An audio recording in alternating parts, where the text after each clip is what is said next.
సరే దా, నువ్వు వర్క్ అయితే మస్తు చేసినావు, పెద్ద పెద్ద సెట్లు వేసినావు, అసలు ఎట్లా ఏంది ఎక్స్పీరియన్స్ చెప్పుదా. Good experience.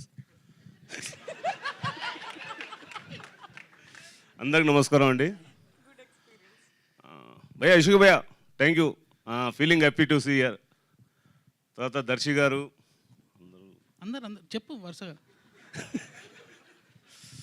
అంటే ఇది ఒక టీమ్ వర్క్ మూవీ అండి, ఫుల్ ఎంటర్టైన్మెంట్.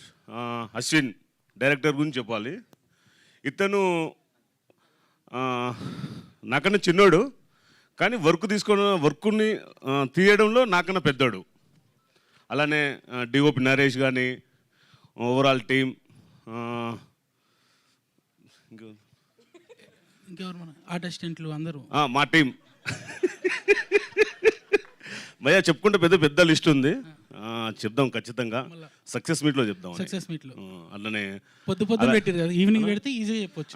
అని ఏం లేదు, ఈవినింగే కష్టం భయ్యా, మార్నింగే పెట్టారు. మార్నింగ్ అయితే సరే. అలాగే ఇంత మంచి ఆపర్చునిటీ ఇచ్చిన నిరంజన్ రెడ్డి గారు, అలానే Chaitanya ma'am, thank you sir. అలాగే సీతారాం భయ్య, వెంకట్ గారు, వంశీ, మా ప్రొడక్షన్ ఎగ్జిక్యూటివ్ రాము గారు, మురళి గారు, వీళ్ళందరూ బాగా నాకు సపోర్ట్ చేశారు. కానీ కొన్ని టైంలో మొత్తం సీతారాం గారు, వెంకట్ గారు, మొత్తం వంశీ గారు నన్ను మొత్తం చాలా కంప్లీట్గా గేమ్ ఆడుకున్నారు. చాలా సామాన్యంగా, అంటే నాకు సెట్ చేయడానికి టైం ఇచ్చేవాళ్ళు కాదు. రేపు షూట్ ఉంటే నాకు ఈరోజు ఇచ్చేవాళ్ళు, ఎలా చేయాలి అలా టాస్క్ జాబ్ ఇచ్చేవాళ్ళు. అయినా చాలా బాగా వచ్చింది సినిమా, అందరూ బాగా ఎంటర్టైన్మెంట్ చేస్తారు. ఇంకేమని చెప్పాలి?